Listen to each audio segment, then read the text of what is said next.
사진 여러분들 안 나오는 분들 많죠? 아, 나 왜 사진이 안 나와? 들여다봐요. 웃나 인상 쓰고 있나? 사진 잘 나오는 비법은요, 웃는 거예요. 이빨 살짝, 이거 웃는 거예요.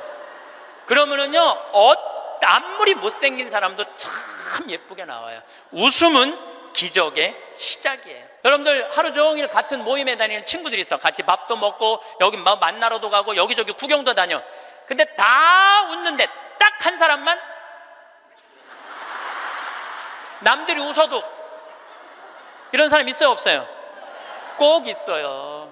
이 사람은 밥 먹는 게 즐겁지도 않고 대화하는 게 즐겁지도 않은 거야. 그 사람이 웃긴 말해도 하나도 귀에 안 들어와.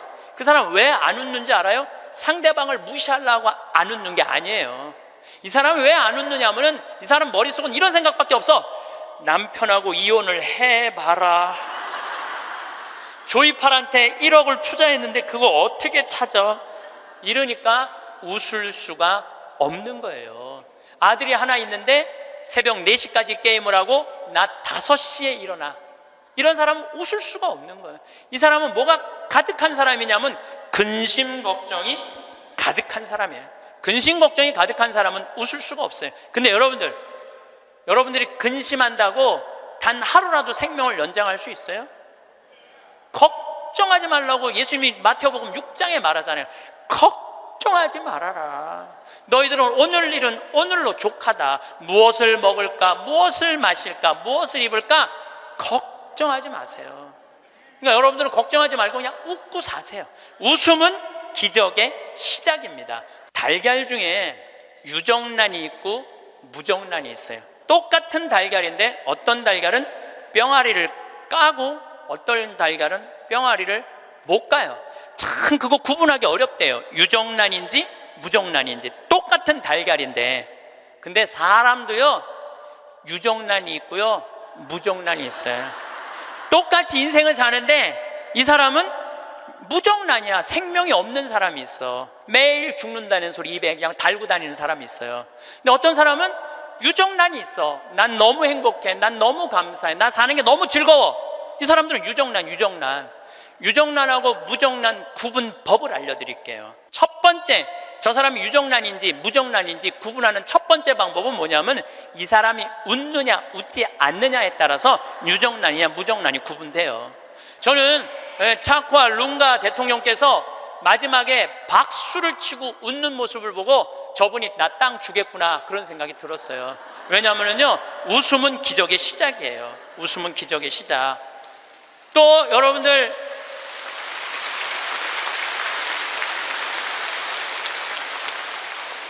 유정란 무정란 두 번째 구분법은 뭐냐면은 감동하느냐 감동하지 않느냐예요. 여러분들 어떤 사람도 보면 뭐 맛있는 거 아우 맛있다 정말 맛있다 막 이렇게 좋아하는 사람 있죠. 뭐 신난다 뭐 공연을 봐도 너무 멋있다 이런 사람 있죠.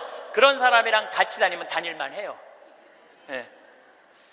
저는 이번에 미국 강의 중에 유타라는 곳을 여행을 했어요. 일주일 동안. 유타는 뭐냐면 여러분들 서부 영화 보면 막 쫙 빨간 돌산이 막 하늘 높이 서 있고 그런 거 있죠.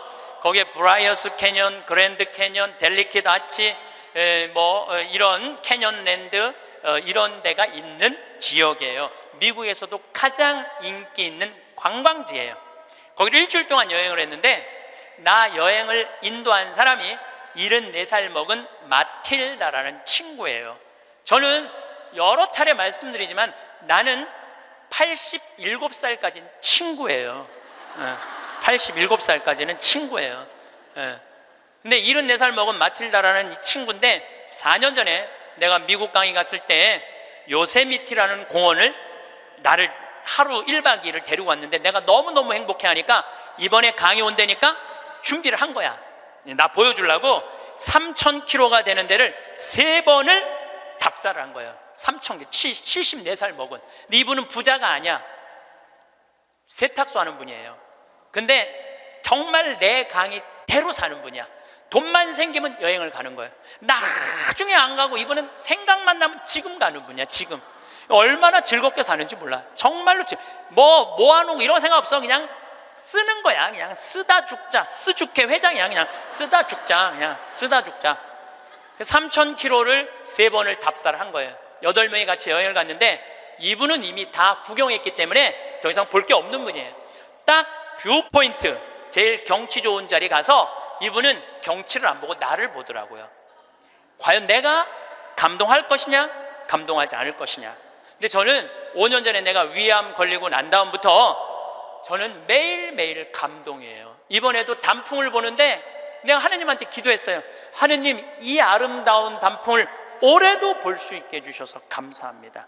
올해도 볼 수 있게 해주셔서 감사합니다. 어제는 오래간만에 별이 막 떴어요. 막 별을 보는데 너무 이 아름다운 별을 볼 수 있게 해주셔서 감사합니다. 나는 감동이 삶의 기본인 사람이야. 감동이.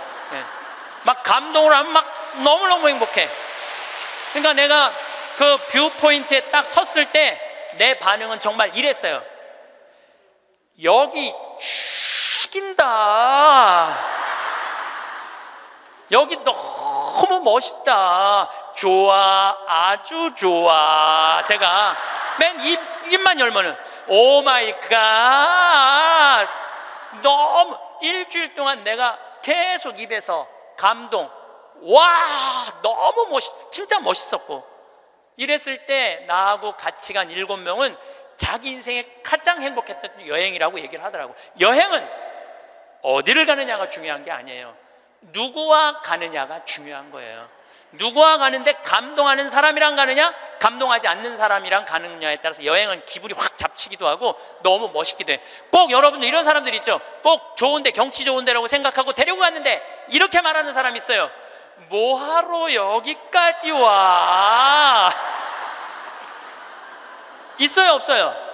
꼭 있어요. 만약에 내가 그 델리킷 아치에서 이렇게 말했다면 그분은 다리에 힘이 쭉 빠졌을 거예요. 에이, 여기 뭐 우리나라 설악산 울산바위만 못하네. 이러면은요, 상대방 무릎 꺾는 것보다도 더 나쁜 일을 하고 있는 거예요. 사람은요, 감동을 할 줄 알아야지 이 사람이 멋있는 사람이에요. 그게 유정란이야. 유정란.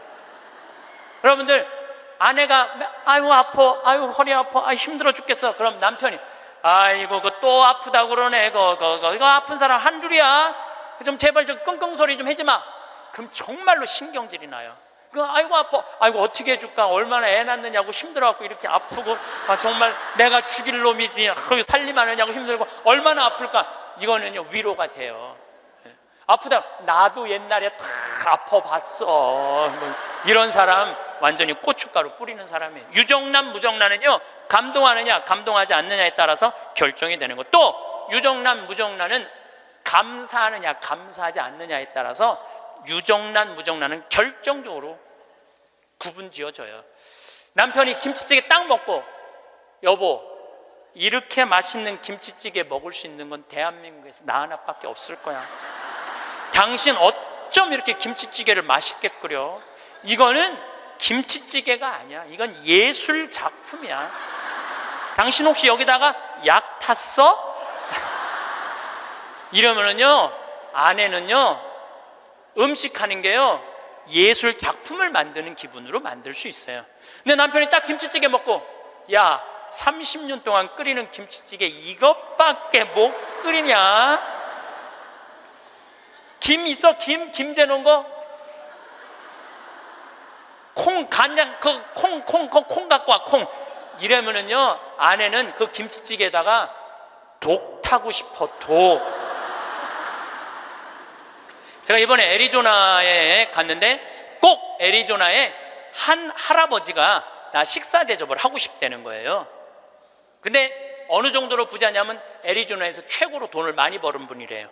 애리조나 밑100이 나오고도 절대 뒤지지 않는 부자래요. 집이 4,000평 있어요. 집이 4,000평.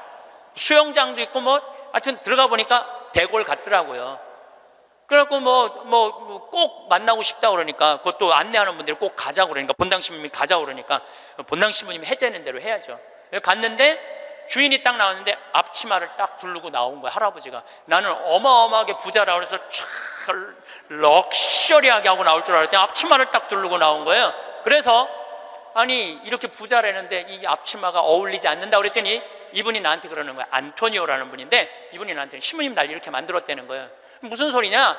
자기는 평생 살면서 컵을 여기서 여기도 옮겨본 적이 없대요. 부인을 종부리 부르대요. 얘 자아 실현 좀 해드릴게요.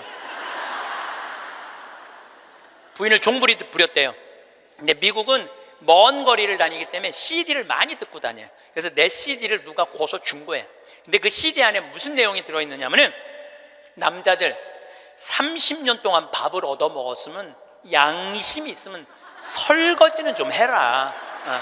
아니 30년 동안 밥 얻어 먹고 설거지도 안 하는 게 그게 사람이냐? 그런 얘기를 했어요. 그런데 어떤 형제가 그 얘기를 듣고, 자기는 20년 동안 결혼 생활하면서 한 번도 설거지할 생각을 안 했대요. 그 얘기를 듣고 집에 가서 설거지를 한 거야. 근데 아내가 밥 먹다가 갑자기 끝나고 난 다음에 남편이 설거지하러 가니까 아내가 그래도 당신 미쳤냐고, 왜 안 했던 짓을 하냐고. 근데 내가 그런 소리 들어도 하라고 그랬어요. 그때 강의 때 아내가 그러더래요. 2번 설거지하게 하지 말고 그냥 미사해설이나 가라고 그러더래요, 아내가. 근데 그 형제는 설거지를 하고 미사해설을 간 거야. 그랬는데 미사해설 하기 전에 아내가 메시지를 보냈어. 여보, 나는 당신이 한 설거지를 다시 하고 있어. 하지만 나는 20년 결혼 생활 하는 동안 오늘처럼 행복한 적은 없어. 당신이 내 일을 덜어주기 위해서 설거지를 한 그 자체로 난 너무너무 행복해. 그 메시지를 저한테 보냈어요, 형제님이. 신부님 너무 감사하다고. 그 얘기를 들으니까 그 돈 많은 회장님이 컵을 여기서도 여기 옮기지 않았던 분이 굉장히 마음이 처음으로 충격을 받았대요. 아내인데 종처럼 부린 자기가 너무 미안하더래. 그래서 그날 설거지를 했대요. 아내가 남편이 미쳤는 줄 알았대. 근데 아내가 설거지를 끝냈는데 너무너무 행복해 하더래요. 아내가 너무 행복한 모습을 보니까 청소기를 잡게 되더래요. 청소기를. 그래서 자기 부부는 3년 전부터 그 형제님이 저한테 참 인상적인 얘기를 했어요. 신부님, 내가 호텔도 가지고 있고 백화점도 갖고 있고 땅도 40만 평이나 있고 정말로 미국의 1%만 사는 집에서 살고 있는데 그게 하나도 행복에 도움이 안 되더라는 거예요. 진정으로 행복한 건 내 안에 웃음 속에서 내 행복이 들어있더라는 거예요. 내 안에 웃음 속에 내 행복이 들어있더라는 거예요. 자기는 이제 이렇게 행복할 수가 없다는 거예요. 사람이요, 감사하기 시작하면 행복하게. 그런 사람들은 유정란으로 사는 거예요. 유정란으로. 그래서 저는 유정란으로 여러분들이 살길 바라요. 근데 진짜 유정란은 뭐냐? 나눌 줄 아는 사람이에요. 나눌 줄 아는 사람.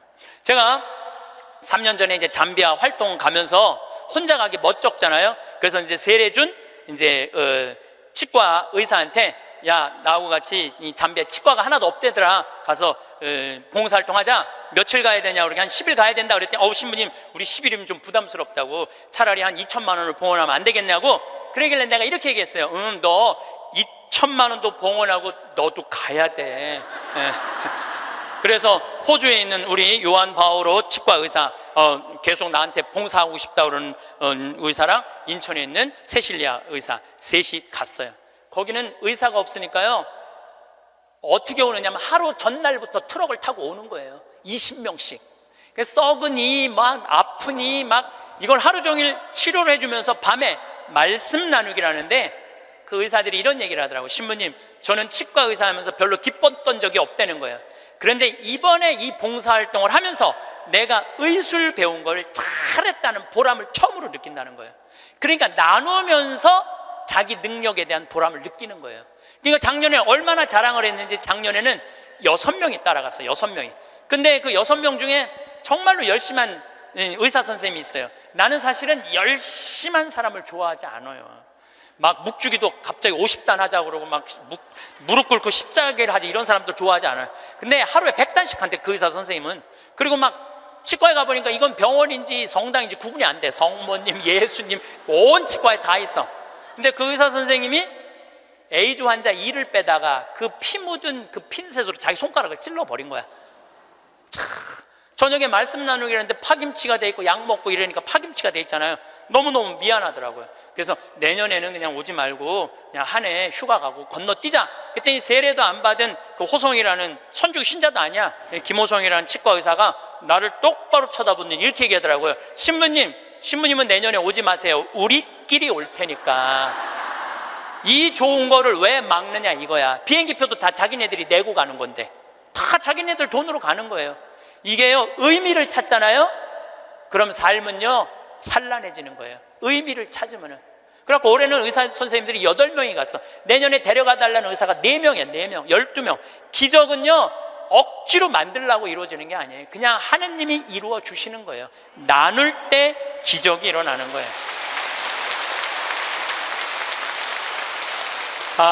저는 작년 12월 달에 제 인생에 특별한 일이 생겼습니다. 12월 첫 주에 할머니 한 분이 저한테 찾아오셔서 100억을 기증하셨어요. 100억을 기증하셔서 첫 주에 와서 기증하신다고 그러더니 둘째 주에 기증을 그냥 교구청에 와서 주교님한테 하셨어요. 그냥. 어떤 할머니는 90살 먹은 할머니 한 분은 5년 전에 나한테 500억 기증한다는 할머니 한 분은 아직도 기증하지 않은 할머니 있어요. 나중에 한다고. 이 할머니는 첫 주에 기증한다고 그러더니 둘째 기증을 하셨어요. 잠비아에 농업대학 세워달라고. 이 할머니가 이 기증하게 된 게 제 생각에는 아주 드라마보다도 더 드라마틱해요. 이 할머니가 벌써 3년이 됐네요. 이제 3년 전에 강도 4명한테 납치를 당했대. 강도 4명한테 납치를 당해갖고 할머니 차에 이 할머니를 꽁꽁 묶어서 여행용 가방에 넣어서 차 트렁크에 넣은 거예요. 그리고 할머니 지갑에서 카드를 다 뺏어갖고 은행마다 다니면서 돈을 빼기 시작한 거예요. 은행마다 다니면서 이틀을 할머니를 끌고 다닌 거예요. 차 트렁크에 넣어놓고. 이 할머니는 트렁크에 이틀이 있으면서 나는 죽었다 이렇게 생각했대. 나는 죽었다.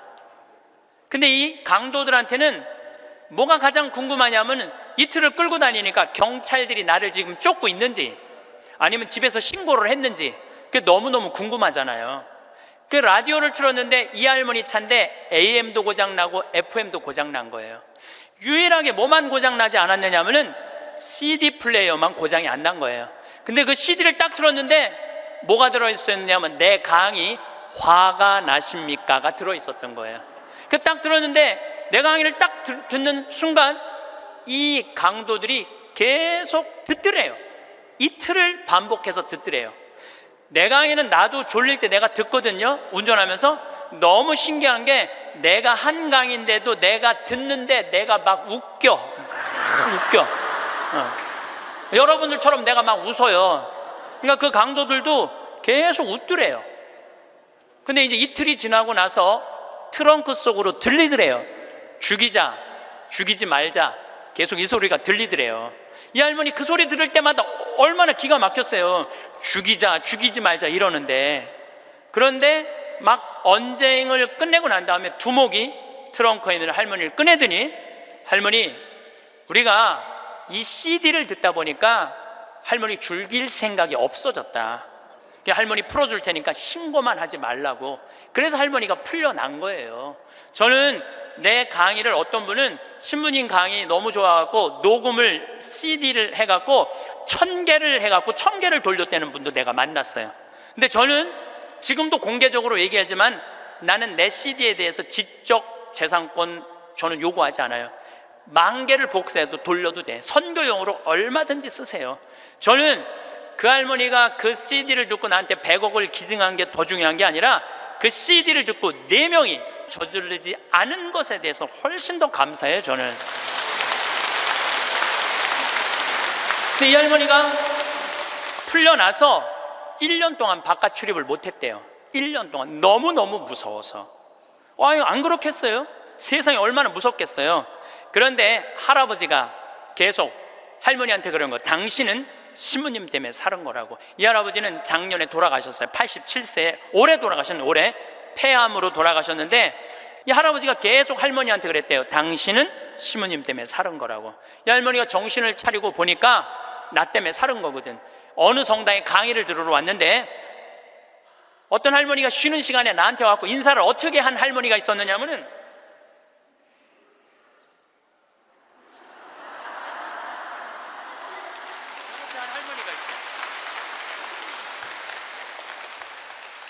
이렇게 인사를 한 할머니가 있어요. 나는 그 할머니가 그때 그 할머니인지 몰랐어요. 그 할머니가 근데 그날따라 내가 잠비아 얘기를 참 많이 했어요. 잠비아 얘기를. 그러니까 이 할머니가 그 강의를 들으면서 내가 만약에 죽었다면 그때 그 많은 재산이 하늘로 다 없어졌을 텐데 저 신부님 때문에 살아났으니까 저 신부님이 원하는 일을 내가 해드려야 되겠다. 그리고 100억을 할아버지 빌딩 50억, 할머니 빌딩 50억 두 개를 다 해서 정리를 해갖고 교구청에 봉헌을 하신 거예요. 기가 막힌 거죠. 세상에 그런 일이 어딨어요. 남들은 나한테 돈벼락 안 떨어지나 그러면 로또 한 번 맞는데 20억이랬는데 나는 5번이나 맞은 사람 로또를. 예. 물론 내 주머니에 들어오는 건 아니지만은, 그러니까 숙제가 생겼잖아요. 숙제가. 나는 느닷없이 그냥 할머니가 와갖고 잠비아에 농업대학 세우라. 난 농업대학 세워볼까 그랬지 세우려고는 안 그랬거든요.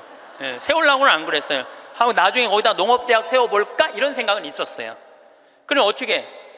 할머니한테 내가 말씀드렸어요. 할머니, 귀양농업대학 세울 거라면 거기 가셔서 어디다가 세울지는 구경은 하고 와야 되지 않겠느냐.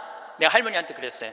그래서 잠비아에 이번 1월 달에 비행기 27시간을 타고 82살 된 할머니 손을 붙잡고 이번에 잠비아에 다녀왔어요. 예. 근데 여러분들, 잠비아가 얼마나 큰 나라냐면 우리나라 남한보다 7배 반이 커요. 7배 반이. 그리고 전체가 평지야. 전체가 평지고 전체가 숲이야, 숲. 그러니까 우리는 아프리카 그러면 막 사막, 그 다음에 막 먼지, 거기는 그런 거 하나 없어요. 그냥 숲만 정리해서 씨만 뿌리면 농장이 되는 데예요. 얼마나 비옥한지 몰라요. 얼마나 비옥한지. 누가 비가 안 오신대. 내가 할머니 모시고 간 보름 내내 비가 왔구만. 그러니까 안 가보고는 모르는 거, 사람이. 안 가보고는. 그러니까 가서 봐야 돼, 가서. 그러니까 예수님이 오죽 답답했으면은 제자들이 저분이 진짜 맞아? 저분이 뭐 하느님의 어린 양이야? 뭐 어쩌고 저쩌고. 그러니까 예수님 뭐라 그래요? 와서 보시오. 유식한 말로 come and see 그러잖아요. 와서 보시오. 할머니 손을 붙잡고 내가 잠비아를 갔어요. 잠비아를 갔는데 시장을 이제 만나러 가잖아요. 무프리라라는 시를 이제 찾아가서 이 할머니가 10밀리언을 기증을 해서 내가 여기다 농업대학을 세우려고 그러니 땅을 좀 줘라. 시장님을 만나러 갔어요. 전날, 시장님 만나러 가기 전날 내가 그 프란치스코 전교 봉사의 수녀님 성당 있는 마당에서 하늘에 대고 기도했어요. 하느님, 내일 시장을 만나러 가는데 내가 땅을 얼마를 달라고 그럴까요? 그러니까 정말로 하늘에서 두 말도 안 하고 하느님께서 나한테 이렇게 말씀하시더라고요. 3,000헥타르 딱 그러더라고요. 네, 3,000헥타르 알겠습니다. 그래갖고 내가 시장이 땅이 얼마가 필요하냐고 그러길래 내가 영어로 얘기해서 I need 3,000 헥타르 딱 그랬어요. 근데 시장이 눈이 이만한 거예요. 그렇게 큰 땅이 필요하냐는 거예요. 이게 몇 평이냐면은 900만 평이야. 그러니까 여의도가 80만 평인데 여의도 11배만한 땅이에요. 나도 그렇게 큰 줄 몰랐죠. 3,000헥타르가 그렇게 큰 줄. 나도 진짜 몰랐어요. 근데 진짜 하늘에서 3,000헥타르 딱 그러길래 내가 부른 거지. 나도 3,000헥타르. 그렇게 큰 땅은 상상도 못했어요.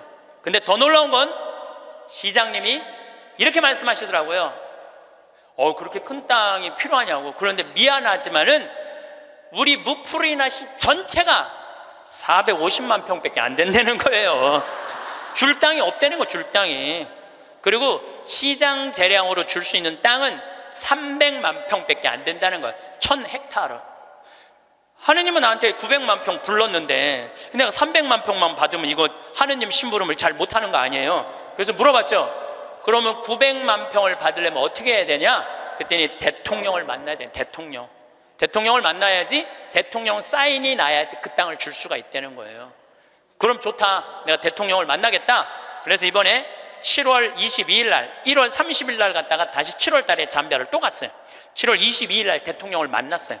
대통령을 만났는데 7월 22일은 참 특별한 날이에요. 내 생일날이에요. 생일날. 내 음력 생일날인데 7월 20일 날 만났는데 10시에 대통령을 만나기로 했는데 12시까지 대통령을 못 만났어요. 왜냐하면 우리 대기시설에서 기다리는데 뭐 유럽의 뭐 프랑스인가 어디 대사가 왔다 가고, 그다음 미국의 무슨 에너지 위원장이라고 국회 사람이 들어왔다 가고, 계속 엠바서더 대사들이 대통령 만나러 가는 거예요. 우리는 뭐 땅 얻으러 온 사람들인가 가만히 대기실에서 계속 기다리고 있었죠. 기다리고 있는데 이번에는 특별한 사람을 만난 거야. 추장을 처음 본 거야. 추장. 여러분들 추장 본 적 없죠? 추장을 처음 봤어요. 내 태어나서 처음으로. 여러분들 추장님들은요 옷 벗고 안 다녀요. 우리가 잘못 알고 있는 거예요. 추장이 딱 들어오는데 추장이 먼저 안 들어와요. 경호원 2명이 딱 이런 양복 정장한 경호원이 딱 들어오는 거예요. 근데 딱 들어오는데 한눈에 추장인 줄 알겠더라고요. 모자를 딱 쓰고, 여자 추장이야. 그것도 여자 추장이 딱 들어오는데 왕이 들고 다니는 홀을 딱 들고 들어오는 거야. 내가 그 대사들이 다 왔다 한 번도 안 일어났어요.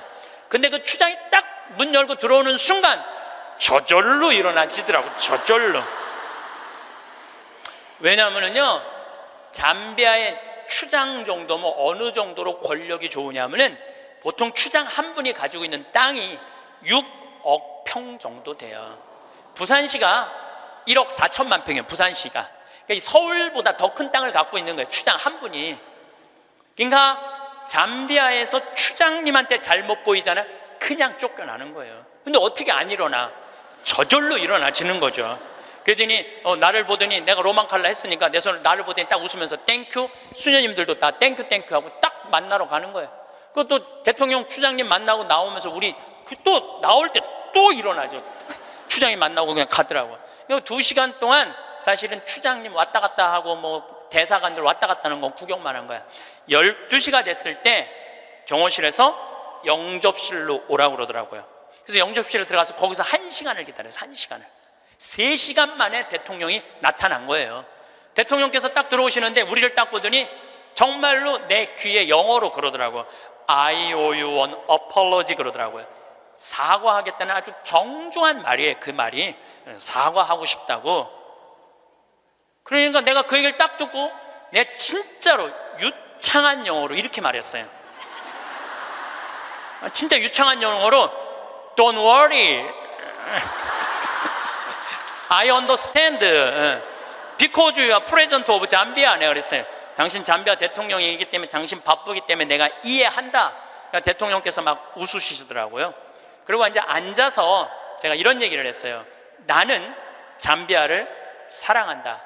왜 잠비아를 사랑하느냐 하면 잠비아는 부족 간에 분쟁이 없어요. 거의 전쟁이 없는 나라예요. 1,500만, 인구가 1,500만인데, 그리고 이 나라가 영국으로부터 독립한 지 딱 내 나이야 51년 됐어요. 51년 됐는데 이 나라가 대통령 정권 이양이 계속 민주적으로 교체가 되는 거예요. 다 투표로.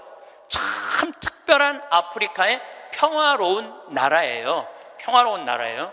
그래서 나는 이 나라에는 투자를 하고 싶다. 그리고 또 할머니 한 분이 100억을 기증해서 여기다가 내가 농업대학을 세우고 싶다. 뿐만 아니라 농업대학뿐만 아니라 의대도 세우고 싶다. 의대도 세우고 싶은데 그것뿐만 아니라 환경도시를 건설하고 싶다. 저는 거기다가 환경도시를 건설하고 싶어요. 참 아름다워. 별도 너무너무 멋있고. 그래서 내가 여러분들 초대하고 싶어요. 별이라는 게 이렇게 아름다운 거구나. 그러니까 내가 땅이 좀 필요하다. 땅이 좀 많이 필요하다. 3,000 헥타르가 필요하다. 우리 대통령께서 들으시더니 수녀님들이 20년 동안 잠비아에 와서 봉사활동하고 있는 걸 자기 알고 있대요. 그래서 고맙게 생각을 한다고. 그리고 자기도 에너지에 관심이 너무 많다고 중국 애들이 와갖고 구리를 다 뺏어가는 거예요. 잠비아가 구리 매장량이 세계 4위야. 세계 4위에. 그러니까 지금 중국 애들이 다 뺏어가는 거예요. 근데 뺏어가면서 그 전기를, 거기 구리 캘 때 전기가 많이 들어가거든요. 다 쓰는 거예요. 그런데 문제는 전기값도 안 내는 거예요. 중국 애들이. 너무너무 속상해하고 있더라고요. 그래서 내가 그때 말을 받아서 나는 중국 사람하고 다르다.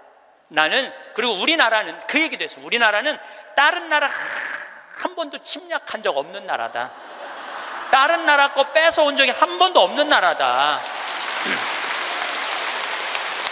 그런데 나는 여기다가 정말로 세계적으로 아름다운 환경도시, 프로펠러, 윈드 프로펠러, 풍력 에너지, 그 다음에 솔라 에너지, 이거 여기다가 설치하고 싶다. 바람이 굉장히 많거든요. 그 나라가 해발 1500m 있어요. 그리고 1500m의 평지니까 바람이 얼마나 많아요. 그러니까 여기다가 이 기가 막히게 평화로운 국가에 아름다운 환경 도시를 건설하고 싶다. 그래서 난 3000헥타르가 필요하다.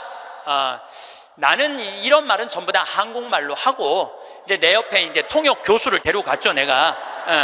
김기영 교수님이라고 아주 마침 영국에서 공부를 한 교수님이에요. 영어를 너무너무 잘하시더라고요. 그래서 그 교수님이 다 통역을 해주고 이제 대통령하고 얘기를 다 했어요. 대통령이 한 40분을 얘기를 했어요. 40분을 얘기를 했는데, 이번에 사실은 평화방송에서 제 잠비아 활동을 찍으러 갔어요. 하이라이트가 뭐냐면은 대통령 만나는 거 찍는 게 하이라이트야. 그런데 내가 공식적인 외교적인 채널로 온 게 아니기 때문에 방송국은 못 들어온다는 거예요. 너무 속상하더라고요. 그걸 우리 국민들한테 보여주고 싶고 우리 교우들한테 보여주고 싶었는데, 근데 이제 거의 다 끝났는데 딱 얼굴을 돌려보니까 평화방송이 찍고 있는 거야.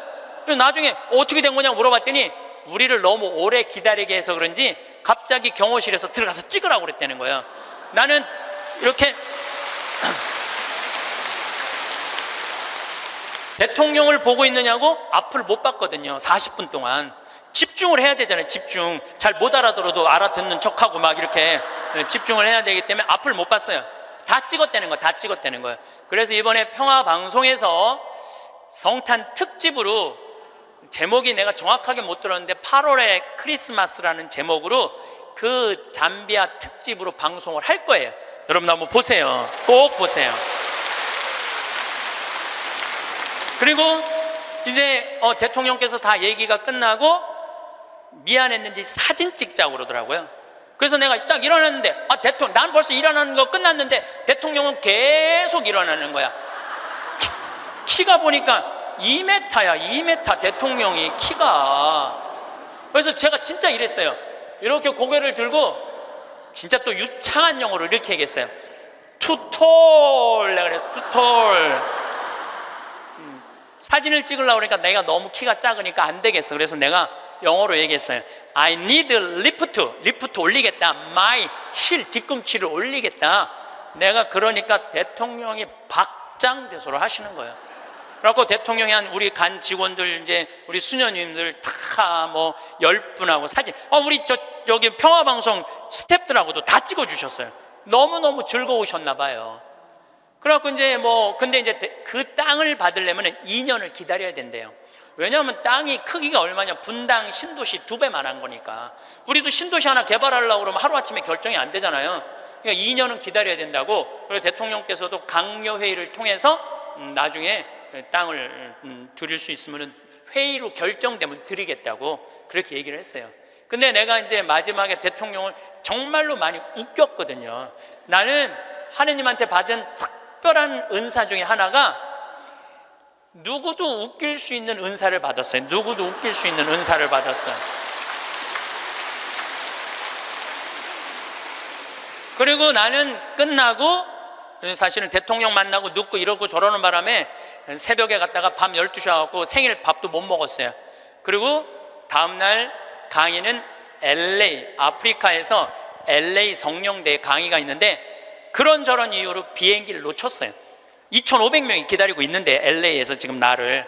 그러니까 전 세계 비행기를 뒤져보니까 원래는 싱가포르로 해서 LA로 이제 가는 비행기를 끊어놨는데 그걸 놓쳤으니 가긴 가야 될 거 아니야. 지금 2,500명이 날 기다리고 있는데. 그래 뒤져보니까 남아프리카 공화국 요하네스버그에서 암스테르담, 유럽 맨 끝에 네덜란드 암스테르담에서 거기서 또 완전 끝으로 LA로 가는 비행기가 있더라고. 엄청 비싼 비행기 표가. 그걸 끊어서 하루 종일 걸쳐서 암스테르담에 도착을 했어요. 암스테르담에 도착을 해갖고 핸드폰을 딱 열어보니까 수녀님이 메시지를 보냈어. 신부님, 기적이 일어났다는 거예요. 무슨 기적인가 했더니 다음날, 하루가 지난 거니까 다음날 대통령께서 직접 국토부 장관한테 직접 전화했대. 직접 전화해갖고 어제 한국에서 오신 신부님 원하는 땅 3,000헥타르 장관이 책임지고 다 드리라고 그랬다는 거예요.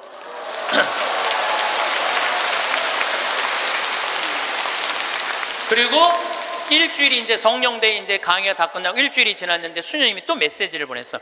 신부님, 우리들 지금 국토부 장관 만나러 다시 서울로 루사카로 간다는 거예요. 거기 서울까지 가는데 10시간 걸리거든요. 루사카로 간다는 거예요. 그럼 점점 일이 빨리 진행이 되는 거죠. 근데 나는 2년 기다려도 돼요. 왜냐하면 나는 지금 110살까지 살 거니까 뭐 2년 못 기다려. 나는 마음이 느긋했어요, 사실은. 그리고 이제 한 달 반 동안 캐나다, 미국, 엘래스카 강의 끝나고 한국으로 9월 1일 날 들어왔는데, 7월 16일 날 나가서 한국으로 9월 1일 날 들어왔는데, 내 책상에 선물이, 어떤 선물이 왔느냐면 그 3,000헥타르 측량까지 다 끝나고 지적도가 딱 온 거예요. 지적도가. 그 사이에 한 달 반 사이에 그 땅을 다 받은 거예요. 근데 그 땅이 어떤 땅이냐면 내가 원하는 땅을 다 준 거야. 거기에 유칼립투스, 소나무 이렇게 굵은 거 어마어마하게 산림청에서 심어놓은 거 다 준 거, 그 땅. 그리고 강이 2개가 흘러요, 그 안에. 근데 수량이 굉장히 많아요. 수량이 완전 건기인데도 요거 지금 한 칸 되는 개울 강이죠. 거기는 강이 한 칸 되는데 2m 정도 되는 물이 철철철철 흐르더라고. 그리고 그 강 끝에 습지가 있는데 그 끝에 악어들이 굉장히 많은데 그 악어까지 다 주신 거야. 악어까지. 그 악어까지 다 주신 거야. 그래서 내가 그거를 받고 너무 행복하더라고. 그래서 우리 수원교구 교구장인 이용훈 마티아 교구장님한테, 주교님, 제가 이러이러한 일로 잠비아에 지금 농업대학을 세우기 위해서 이제 수원교구 해외 선교 사업으로 이 농업대학을 세우고 싶은데 여기까지 진행이 됐습니다. 그랬더니 우리 교구장 주교님이 그 말을 들으시더니, 아이고, 우리 황 신부님은 그거 하려고 그러면은 150살까지는 살아야 되겠다고 40년을 연장을 시켜주시더라고요. 그런데 저는 거기다가 이제 농장도 20만 평을 이제 꾸며줬어요. 농장도 20만 평 꾸며주고 닭장도 해갖고 1,000마리 팔던 거 이제 2,000마리씩 다달이 판대요. 그런데 소를 못 키우겠는 거야. 소를. 저 소만 키우면 이제 거긴 다 이제 내 꿈이 다 이루어지는데. 근데 우리 평창 군수님이 대관령 한의협회 11년 동안 조합장 하다가 군수님이 된 거야. 그분하고 밥 먹을 때마다 이런 생각이 드는 거예요. 저분을 모시고 가면 소 키우는 건 해결될 텐데 군수님을 하고 있으니 모시고 갈 수가 있어야지. 그래갖고 내가 밥 먹을 때마다 속으로 이런 생각을 했어요. 다음 선거에 좀 떨어져라, 이런 생각을 했어요. 근데 작년 7월 달에 지방선거를 했는데 파라과이 내가 강의 중에 지방선거 결과 발표하는 날이야. 딱 열어보니까 결과를 보니까 떨어졌어. 그래서 내가 축하한다고 메시지 보냈어요. 축하한다고. 그리고 이번 할머니 모시고 갈 때 같이 가자고. 모시고 딱 갔는데 내가 옥수수를 4만 평을 심어놨거든요. 그걸 보더니 이 군수님이 그러더라고요. 신부님, 걱정하지 말라는 거예요. 이거 사일리지 하면 된다는 거, 소사료로 만들면 된다는 거예요. 그래서 이거 해달라고 그랬더니 3번을 가셨어. 잠비아를 싹 해갖고 소를 먹이는데 소들이 너무너무 잘 먹는 거예요. 그걸 하려면 1억이 드는데 300만 원으로 1억을 만들어낸 거야. 그러니까 능력 있는 사람들이 필요한 거예요. 그래서 이번 여름에 내가 꼭 소를 한 마리씩 잡거든요. 수님한테 소 한 마리 내놓으라고 그러니까 $1,000를 주고 내가 달라고 그러거든요. 안 된다는 거예요. 소를 내가 32마리를 사줬는데, 신부님, 황소가 한 마리, 암소가 32마리인데 안 된다는 거예요. 한 마리도 못 내놓는다는 거예요. 왜 못 내놓냐고 그러니까 32마리 암소가 전부 다 애를 가졌다는 거예요. 애를. 그래서 못 내놓는다는 거예요. 그래서 내년에는 소가 500마리까지 늘릴 수 있다는 거예요. 1,000마리까지 키울 수 있는, 1,000마리까지. 근데 이 군수님이 저한테 이런 얘기해요. 신부님, 너무 감사하다는 거예요. 뭐가 감사하냐 그러니까, 보통 우리 선거 떨어지면은 아들은 감옥에 가고 부인은 이혼하자고 자기 뭘 생각한다는 거예요. 그런데 떨어졌을 때 축하한다고 메시지 보낸 건 신부님 하나라는 거예요. 그런데 여기 막상 와서 보니 너무 좋다는 거. 너무너무 자기 인생의 의미가 생긴다는 거. 좀 너무너무 신난다는 거예요. 이번에 또 캐나다에 가니까 다니엘이라는 73살 먹은 할아버지가 회사가 3개나 있어. 설계 회사가. 당신도 참여하고 싶다고 헬스장에 지금 다닌다는 거예요. 자기는 도시 설계팀이 있어서 신부님 거기 세계 최고의 환경도시를 세워줄 수 있다는 거야. 이분이 누구냐면 요한 바오로 2세 교황님이 캐나다에 방문했을 때 제대를 설계하신 분이야. 얼마나 능력 있는 분인지 몰라요. 또 한국에는 김원이라는 건축가가 있어요. 독립기념관 세우신 우리 이제 은퇴하셨는데 여기 해화동에 큰 빌딩 있죠. 거기 그분도 은퇴한 설계사님들이 동참하겠다는 거예요. 이게 기적이 일어나는 거, 기적이. 나눌 때. 그러면은 여러분들은 아, 나도 참여하고 싶은데 신부님 나는 안 될까요? 여러분들도 참여했어요. 내가 할 줄 아는 게 뭔데요? 여러분들 할 줄 아는 게 왜 없어요? 내년에 60명 가면은 밥 해줘야 되잖아요. 밥. 근데 이번에 60부터 64살 되신 분 4분이 따라갔어요. 아줌마들이 애들 밥 해주려고 농장 꾸미는데 이분들이 나한테 한 얘기가 그 얘기예요. 신부님, 내가 60평생을 살면서 이렇게 찬란한 인생이 처음이라는 거예요. 찬란한 인생이.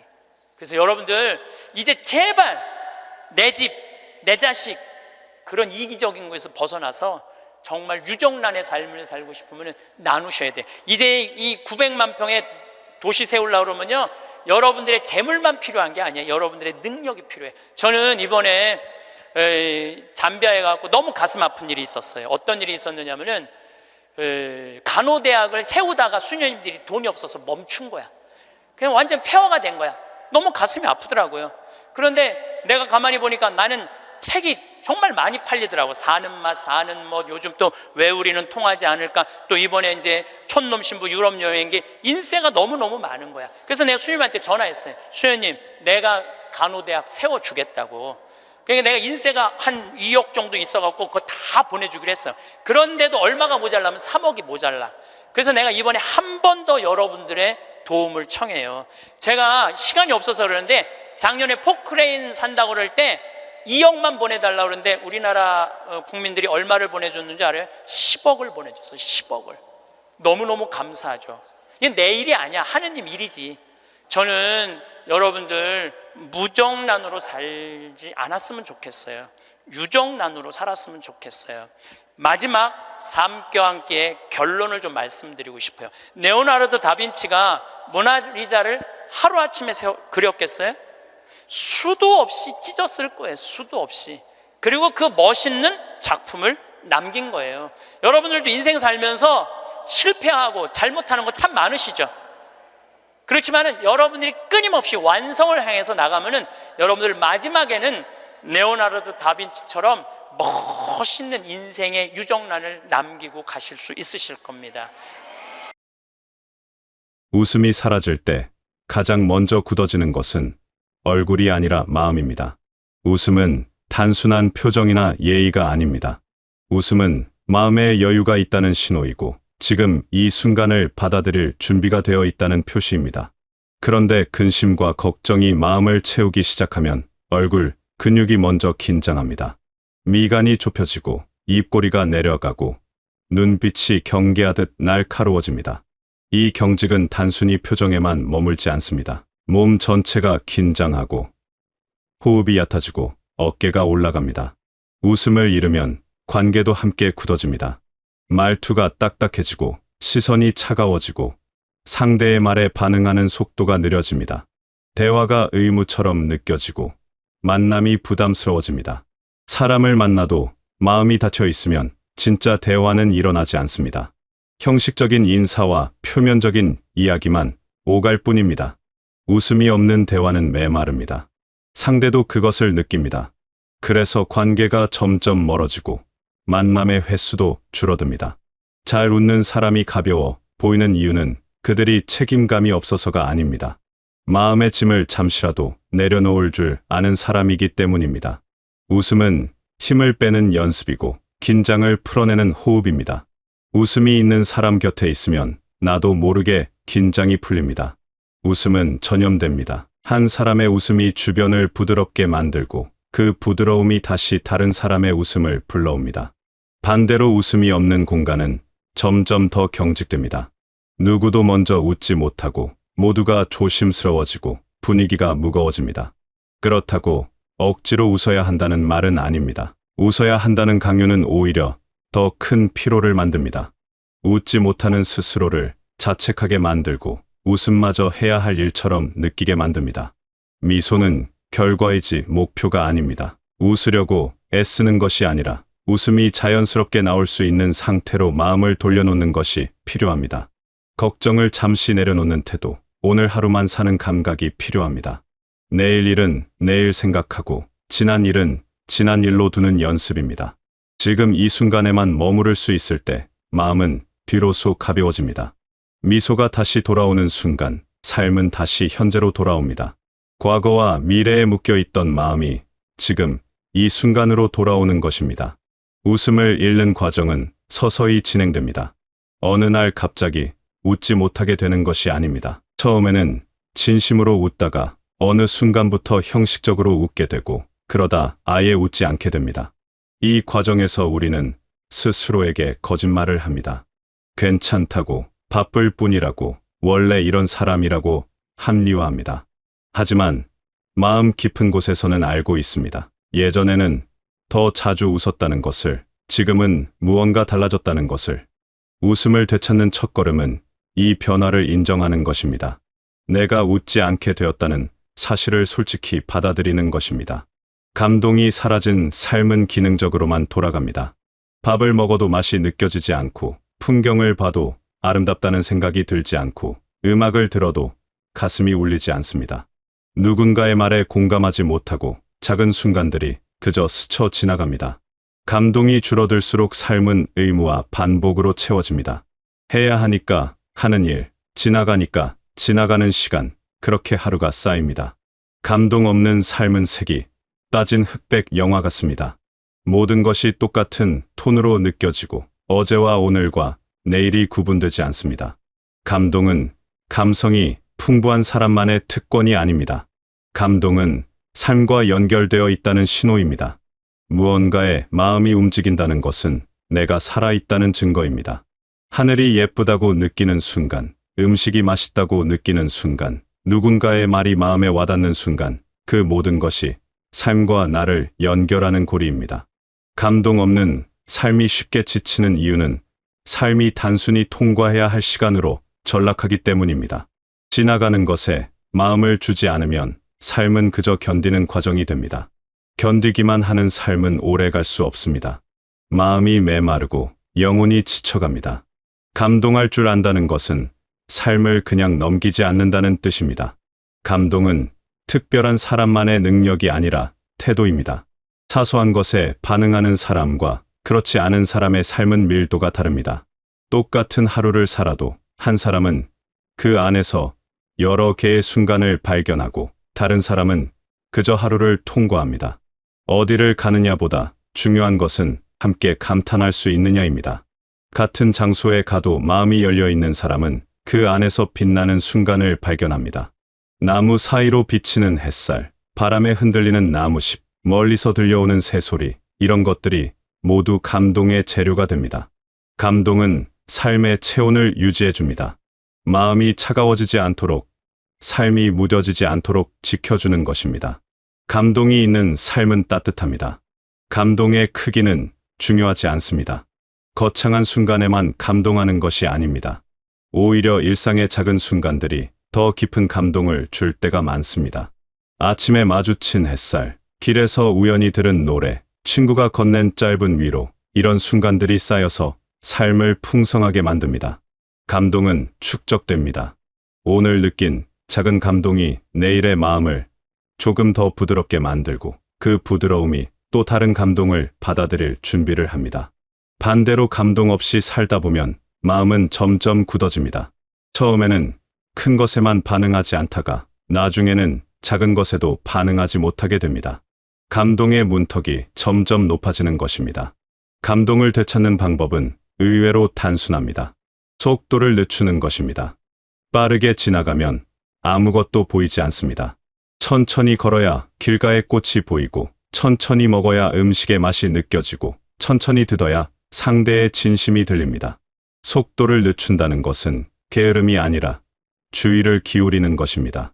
지금 이 순간에 온전히 머무는 것입니다. 멀티태스킹을 멈추고 한 번에 한 가지만 제대로 하는 것입니다. 밥을 먹으면 밥을 먹는 것에만 집중하고, 걸으면 걷는 것에만 집중하는 것입니다. 그럴 때 비로소 감동이 들어올 틈이 생깁니다. 감사는 삶을 다시 보게 만드는 시선입니다. 감사는 도덕적인 훈계나 종교적인 가르침이 아닙니다. 감사는 인식의 전환입니다. 당연함이 쌓일수록 삶은 불만족스러워집니다. 있는 것은 보이지 않고 없는 것만 보이기 시작합니다. 가진 것은 무시되고 없는 것만 크게 느껴집니다. 건강할 때는 건강의 소중함을 모릅니다. 아플 때야 비로소 깨닫습니다. 함께 있을 때는 그 사람의 소중함을 모릅니다. 떠나고 나서야 그리워합니다. 이미 주어진 것들을 인식하는 순간 마음은 안정됩니다. 감사는 삶을 결핍의 서사에서 벗어나게 하는 힘입니다. 없는 것에 집중하는 삶에서 있는 것에 집중하는 삶으로 전환하는 것입니다. 감사가 현실 도피라고 오해하는 사람들이 있습니다. 불편함과 부족함을 외면하고 좋은 것만 보려는 태도라고 생각하는 것입니다. 하지만 감사는 문제를 외면하는 것이 아닙니다. 오히려 현실을 직시하는 태도입니다. 불편함과 부족함을 인정하면서도 무너지지 않는 힘이 감사입니다. 감사가 있을 때 삶을 대하는 태도가 단단해집니다. 모든 것이 완벽하지 않아도 괜찮다고 받아들이는 힘, 부족함 속에서도 의미를 발견하는 힘이 생깁니다. 감사는 삶의 무게 중심을 잡아줍니다. 한쪽으로 기울지 않도록, 균형을 잃지 않도록 지탱해 주는 것입니다. 감사하는 마음이 있으면 작은 어려움에도 쉽게 흔들리지 않습니다. 큰 문제 앞에서도 중심을 잃지 않습니다. 감사는 비교를 멈추게 만듭니다. 우리가 불행한 이유는 절대적인 결핍 때문이 아니라 상대적인 비교 때문인 경우가 많습니다. 남과 비교하면 끝이 없습니다. 더 많이 가진 사람은 항상 있고 더 나은 상황에 있는 사람도 항상 있습니다. 비교하는 순간 내가 가진 것은 초라해 보입니다. 하지만 감사하는 마음으로 돌아오면 비교는 의미를 잃습니다. 내게 주어진 것이 충분히 소중하다는 것을 알게 됩니다. 남의 인생이 아니라 내 인생을 살게 됩니다. 남의 기준이 아니라 내 기준으로 삶을 평가하게 됩니다. 감사는 연습입니다. 감사하는 마음이 저절로 생기는 사람은 드뭅니다. 대부분은 의식적으로 훈련해야 합니다. 하루를 마무리하며 오늘 감사한 것 3가지를 떠올려 보는 것도 좋은 방법입니다. 거창한 것일 필요는 없습니다. 따뜻한 물로 샤워할 수 있었던 것, 맛있는 식사를 할 수 있었던 것, 편하게 잘 침대가 있다는 것, 이런 사소한 것들도 충분합니다. 처음에는 억지스럽게 느껴질 수 있습니다. 하지만 계속하다 보면 감사가 습관이 됩니다. 습관이 되면 자연스럽게 삶을 바라보는 시선이 바뀝니다. 웃음과 감동과 감사는 서로를 깨우는 관계입니다. 웃음이 마음의 문을 열면 감동이 들어올 자리가 생깁니다. 마음이 굳어 있을 때는 아무리 아름다운 것을 봐도 감동하지 못합니다. 하지만 웃음으로 마음이 풀리면 작은 것에도 마음이 움직입니다. 감동이 쌓이면 자연스럽게 감사하는 마음이 생깁니다. 무언가에 감동한다는 것은 그것이 내게 주어졌다는 것을 인식하는 일이기 때문입니다. 아름다운 풍경에 감동했다면 그 풍경을 볼 수 있는 눈이 있다는 것, 그 장소에 있을 수 있다는 것에 감사하게 됩니다. 감사가 마음에 여유를 만들면 다시 웃음이 돌아옵니다. 감사하는 마음은 긴장을 풀어주고 여유는 웃음을 불러옵니다. 이 3가지는 따로 떨어진 것이 아니라 하나의 흐름입니다. 하나가 무너지면 다른 것도 함께 흔들리고 하나가 돌아오면 나머지도 따라옵니다. 선순환이 시작되는 것입니다. 잘 사는 삶의 기준은 얼마나 많은 것을 이루었느냐가 아니라 얼마나 깊이 느끼며 살았느냐입니다. 성과 중심의 삶에서 감각 중심의 삶으로 시선을 옮겨보는 것입니다. 오늘 하루를 어떻게 통과할 것인가? 웃음이 있었는지, 감동이 있었는지, 감사할 순간이 있었는지, 그것만으로도 충분히 잘 산 하루입니다. 거창한 성취가 없어도, 특별한 일이 없어도 하루를 제대로 느끼며 살았다면 그것으로 충분합니다. 삶은 결국 하루하루의 축적입니다. 잘 산 하루가 모여 잘 산 삶이 됩니다. 우리는 이미 충분히 많은 것을 가지고 있습니다. 다만 그것을 느끼지 못하고 있을 뿐입니다. 아침에 눈을 뜰 수 있다는 것, 창문 밖의 하늘을 볼 수 있다는 것, 따뜻한 밥을 먹을 수 있다는 것, 사랑하는 사람과 이야기를 나눌 수 있다는 것, 이 모든 것이 기적입니다. 우리는 너무 익숙해져서 그것을 당연하게 여길 뿐입니다. 마음이 무거울 때, 삶이 공허할 때, 하루가 재미없게 느껴질 때 무언가를 크게 바꾸려 하지 않아도 괜찮습니다. 다만 오늘 하루 작은 웃음 하나를 허락하고 사소한 순간에 감동하고 이미 주어진 것에 눈을 돌려보는 것입니다. 그 작은 전환이 삶을 다시 살아있게 만듭니다. 삶은 멀리 있지 않습니다. 지금 여기 이 순간에 있습니다. 거창한 것을 찾을 필요가 없습니다. 지금 이 순간을 충분히 느끼는 것만으로도 삶은 풍성해집니다. 변화는 한순간에 일어나지 않습니다. 오늘 웃음을 되찾았다고 해서 내일 모든 것이 달라지는 것은 아닙니다. 하지만 오늘의 작은 변화가 내일의 토대가 됩니다. 오늘 느낀 작은 감동이 내일의 마음을 조금 더 부드럽게 만듭니다. 오늘 떠올린 감사가 내일의 시선을 조금 더 따뜻하게 만듭니다. 이렇게 하루하루 쌓이는 것입니다. 조급해하지 않아도 됩니다. 천천히 하루에 하나씩만 회복해도 충분합니다. 삶이 다시 재미있어지는 순간은 갑자기 오지 않습니다. 서서히, 조용히, 자연스럽게 찾아옵니다. 어느 날 문득 웃고 있는 자신을 발견하고 무언가에 감동하고 있는 자신을 발견하고 감사하고 있는 자신을 발견합니다. 그때 비로소 알게 됩니다. 삶이 다시 살아있다는 것을, 하루가 다시 의미 있다는 것을, 여러분의 하루가 다시 따뜻하고 생생하게 느껴지는 시간이 되시길 바라겠습니다. 그리고 그 하루들이 모여서 풍성한 삶이 되시길 바랍니다.